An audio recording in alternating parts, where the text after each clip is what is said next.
Sun goes into Aquarius January 19th at 12 noon Pacific Standard Time. Now this is a biggie because Pluto is sitting right there at 1.5 degrees Aquarius, ready to give the Sun a great big hug as it comes into Aquarius.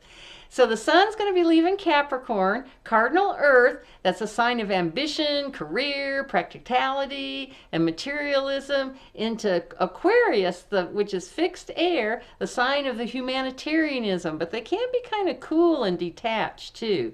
Very scientific, technology, inventive, not materialistic, but a real reformer for freedom. And then on January 21st, the Sun is going to conjunct Pluto. So this is the ultimate of the Sun shining its rays down into the unconscious, dark underworld of Pluto. So let all that dark, ugly energy just come up and let it out and let it go. It's kind of like, you know, sometimes when you throw up, you actually feel better afterwards. That's kind of what this is going to be like. Also know that this powerful energy is for change and transformation. So focus on the light and the divine will. Don't even worry about all that negative, ugly, dark stuff. It's just probably going to backfire on you anyway. So remember, without the Sun, we wouldn't have a solar system. So just let Pluto sit out there in the dark edges and pout in the unconscious. And remember from our past videos, we had Mars oppose Pluto on January 2nd. We had the Sun oppose Mars on January 15th. And just an FYI, on January 19th, 20th, our inauguration day, Mars is going to conjunct the Mercury in the U.S. natal chart. Crazy, huh? Okay, and I want to give you just one last Venus tip.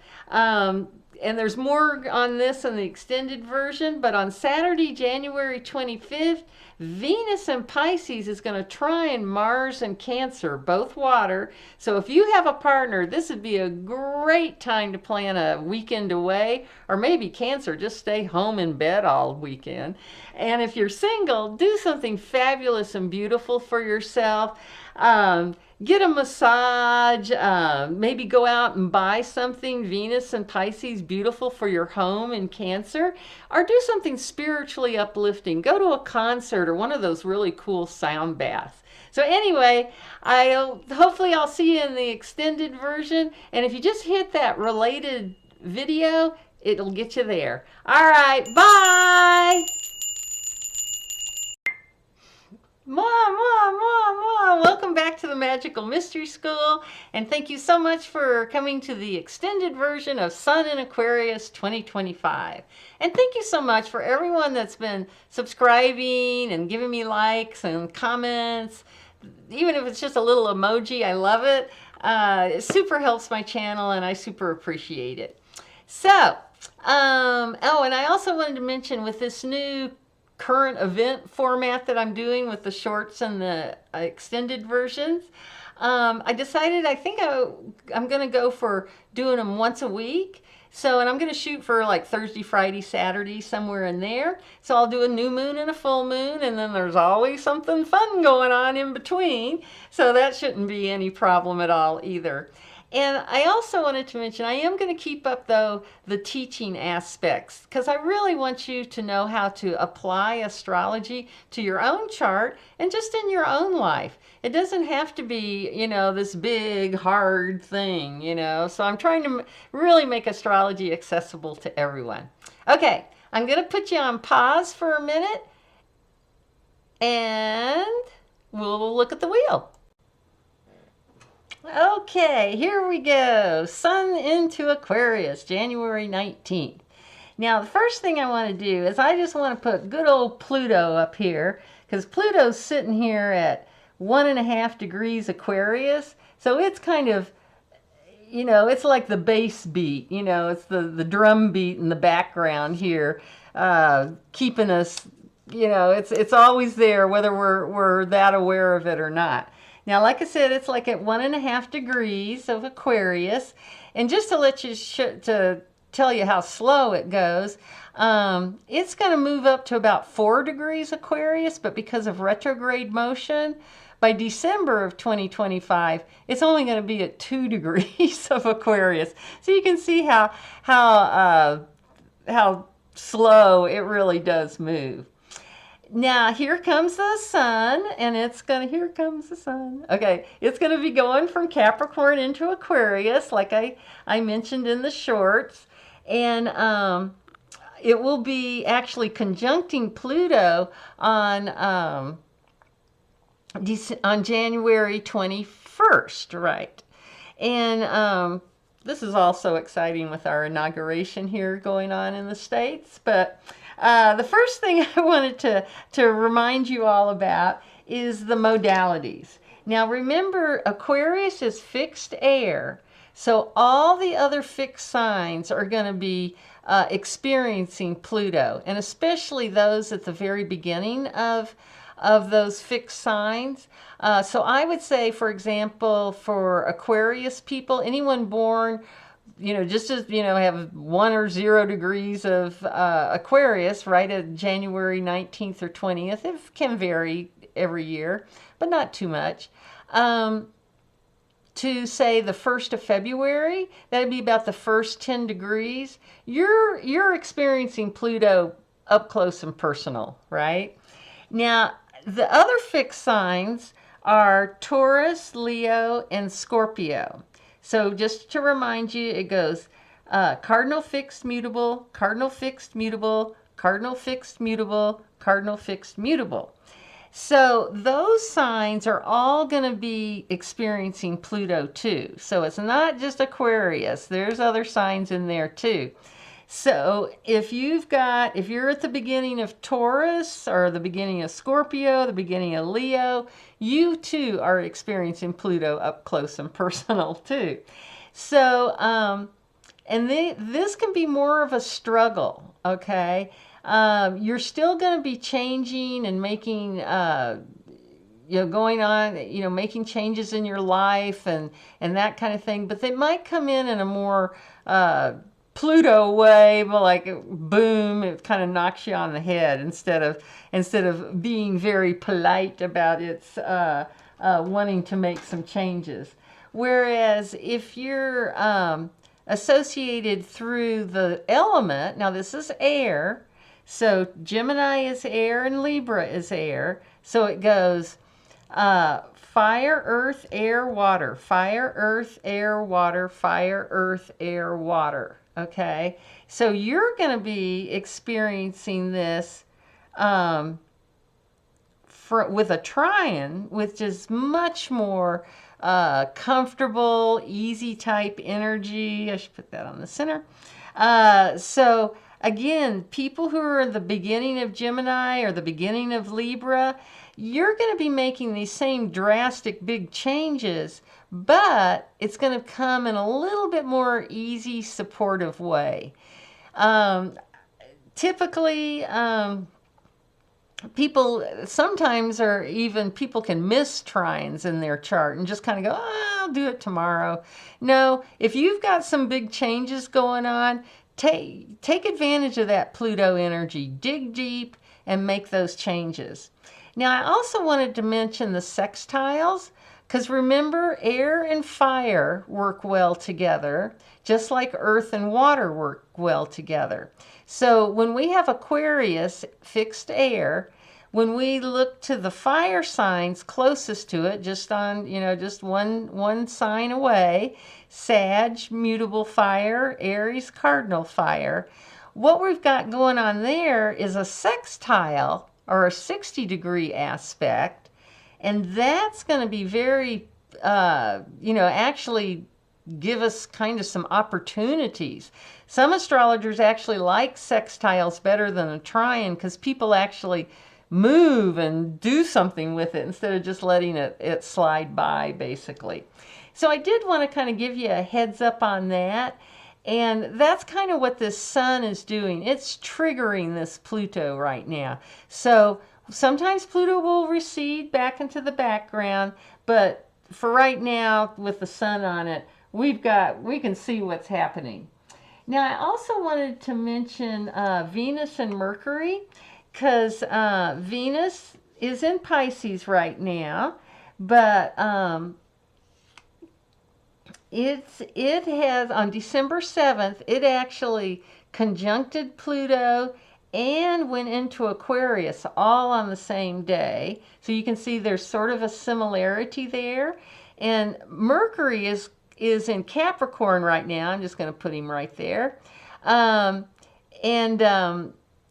it's going to be following that same pattern. And again, why I'm kind of stressing this is that these three, well, Sun is a luminary, and Venus and Mercury are planets. They'll always be kind of in a group, because Venus is never more than 45 degrees away from the Sun, and Mercury is never more than 28 degrees away from the Sun. So I just want to inform you of this, because this is going to be happening, all the time. So what would be great right now is where is Aquarius in your chart? Even if you're not a sun sign Aquarius, you're getting all this activity there. So if it's a rising sign, it's, that's how you step out in front of the public. Midheaven, your career. So if you've got Aquarius up here, this is a good time and to ask for that raise, ask for maybe an assistant, get or look for a whole new job, that kind of thing. Because like I said, the Sun is going to be working pretty much like clockwork. It's going to be within a day or two, the same place, the same time of year, all the time. Venus and Mercury, even though they're going to stay close to the Sun, they can swap out. Sometimes Mercury will be the first one of these three. Sometimes Venus will be, and the Sun might be, that kind of thing. But it's really good to know where this action is in your own chart. Do you have Aquarius in Leo in the 5th house down here? So, or is this a good time for you to just party and have fun and have some romance and that kind of stuff? Or maybe the 9th house, the Sagittarius house. But, this would be a great time for you to take a vacation. And you've got the support of these two planets too, just being in the area. So kind of start to get that in your lifestyle, so you'll know when is going to be a good time for you to do these, to focus on these different things in your chart. Okay, so now the Sun does conjunct Pluto on January 21st. And in the old books, they would say, stay away from criminals, don't go to shady neighborhoods, don't make any shady deals. They're going to backfire on you. There might be someone in your life that's trying to exert extreme control and power over you or other people. Or maybe you're trying to exert that kind of control over others. But what we want to do is we want to stay in the light. We want to think about transforming into something higher. Now, this may not be easy, but it is what we want to try to focus on. I assume everybody here is like that, or if you're watching this channel. So, and here again is that tarot card for Pluto. It's the Judgment card. So you can see, and here's the Sun card, which is the tarot card. I'm going to put that, I'll put that over here. So you can see why that light is shining onto to all these people and really shaking them up. Gabriel's blowing his horn and getting these people to get up out of their coffins, out of their 3D world, and start going for something a little bit more spiritual, a little bit more interesting and fun for sure. So, so let that light illuminate the darkness in your own unconscious, and you may be surprised what you find in there. Oh my goodness. Okay. Now, I should also mention that the last time that Pluto was in Aquarius was back in the 1700s. So we had the American Revolution, the French Revolution, the Industrial Revolution. So that's all, that's the kind of energy that we're just starting to know about. And just to remind you, Pluto went into Aquarius on November 19th of 2024. Now, and also as a reminder, We went over this in the last video, but I think it's good to keep pointing these out because they're not done yet. Mars opposed Pluto on January 2nd, and then the Sun opposed Mars on January 15th. So, as you can imagine, oh, and here's the tarot card for Mars, Yikes stripes. So, so you can imagine if you're feeling anxious, on edge, like something really big is getting ready to explode out into the public, well, you're probably right on time because it is. There is something going on here, and it's just, again, I get a little amazed at how this is working with our political system here in the U.S. Now, I usually don't talk about the moon because she moves super fast. I mean, like, she spends 2.5 days in each sign. She goes around this whole wheel in a month, whereas the sun spends a whole month in a sign. And, you know, here Pluto is spending 20 years in Aquarius. So you can see how fast the moon is. And so a lot of times we're not even really aware of lunar transits. But I did want to make the point that between the 19th and the 20th, between the 20th and the 21st, really about a 28-hour period here, the moon is going to square Mercury, it's going to square Mars, it's going to square Pluto, and square the sun. It's going to go into Scorpio on the 21st.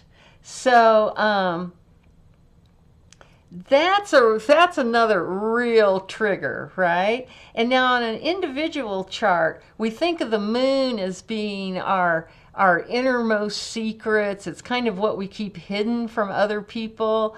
It's only the people we know the best that really know our moon energy. But when we do what's called this mundane astrology, kind of for society in general, or, you know, macro scale astrology might be another way of putting it, the moon represents the people. So again, I'm just fascinated about how this weekend is going to turn out here. It could be interesting. Okay, so let's move on to something maybe a little bit more fun to talk about. Let's talk about Venus again. Okay, so Venus is in Pisces here, and on January 18th, she's going to conjunct Saturn, okay?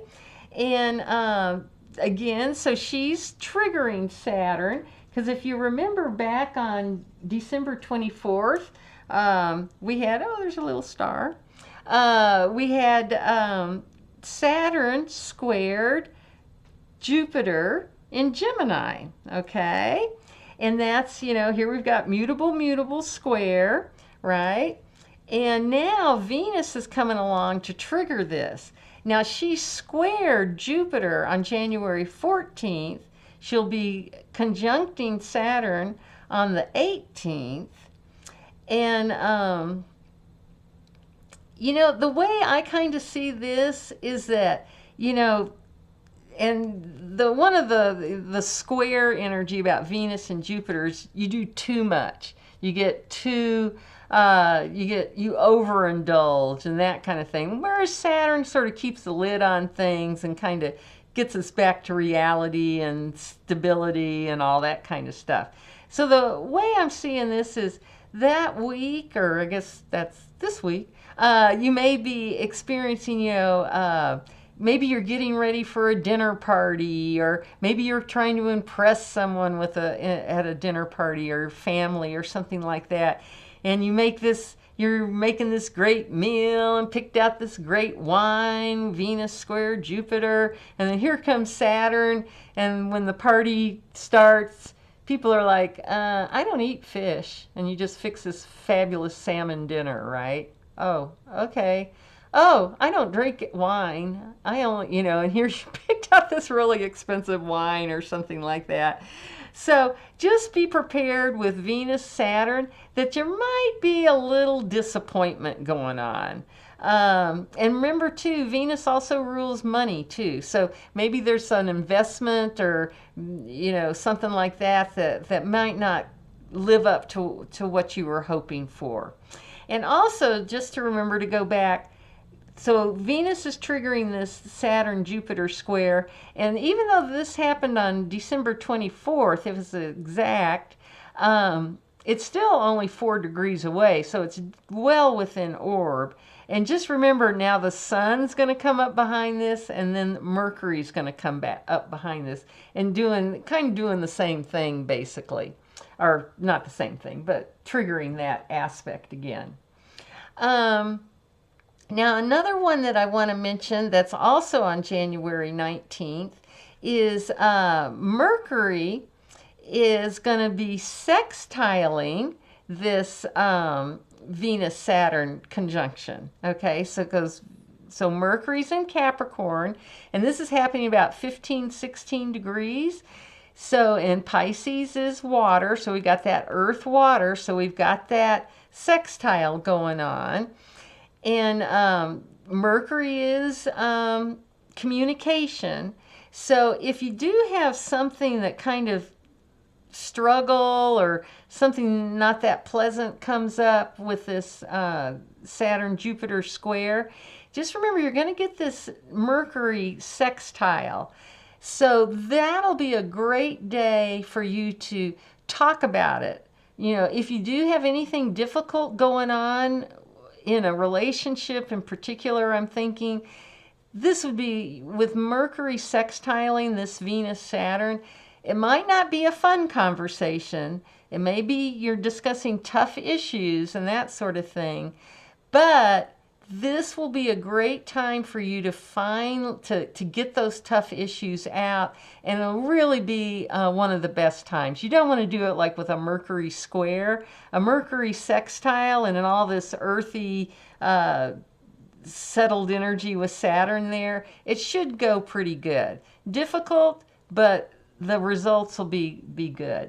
Okay. Let's see, what else I know what else I want to show you. And I'm going to take this off just so we've got a little bit less to look at here. Because we have, don't forget, good old Uranus here is in Taurus, right? Fixed Earth. And we're going to have Mercury up here in Earth is going to be trine this Uranus, okay? And that's going to bring in, then this is happening on January 23rd. I'm sorry, I didn't mention that. January 23rd, there's actually 3 big aspects that are all involved in this. Mercury's going to be trine Uranus, and also on the same day, Mercury's going to oppose Mars. So we've got that same, I think I mentioned it last time, that signature of the architect, okay? So that we've got that nice sextile here, and then Mercury is going to be trine Uranus, Mars is going to be sextiling Uranus, and Mercury will be opposing Mars. So this is really going to bring in some very exciting and again tense and unstable energy because of this Uranus. And our tarot card for Uranus is the Fool. So here we can leap off of our tower, but hopefully since it's a sextile, we'll land on our feet and not necessarily on our heads here. And we've got Mercury up here, opposing Mars, and the card, I'll take this guy off so that you can see. Can I get it off? There we go. The key for Mercury is the Magician, which is also known as the Alchemist. It's our manifesting energy and also our energy to manipulate others. But just see how that we've got this, opposition here, but we've got this sextile and trine here with Uranus. So stay cool. the energy may be kind of a little crazy. And whenever I see Mercury, Mars in any kind of aspect, my thought for you, for myself as well as for anyone else, is count to 10 before you say anything. So if you're like me, something won't go flying out of your mouth that you didn't want to come out for anybody to hear. So anyway, so a lot of new plans, interesting stuff, and talking will help relieve that tension. So count to 10 though, but it's okay to talk about things. And of course, lastly, I went over this pretty well in the short, but on January 25th, we're going to have this Venus-Mars trine here, water to water. You know, that's why I was suggesting, you know, Venus-Mars, you know, if you got a partner or a honey, this is a good time to snuggle up and enjoy things. And just be good to yourself. January 18th through the 21st is just so intense with all this energy going on with Pluto and the Sun, and then we got Saturn squaring Jupiter, and now we're throwing in Uranus in. So it's a pretty intense time. So use that January 25th to be good to yourself. Okay, I'm sure I've gone on way too long, as always, but I hope you enjoyed things and are learning and all that good stuff. And just remember, from there to here, from here to there, funny things are everywhere. Dr. Zeus. Bye! See you next time for New Moon in Aquarius.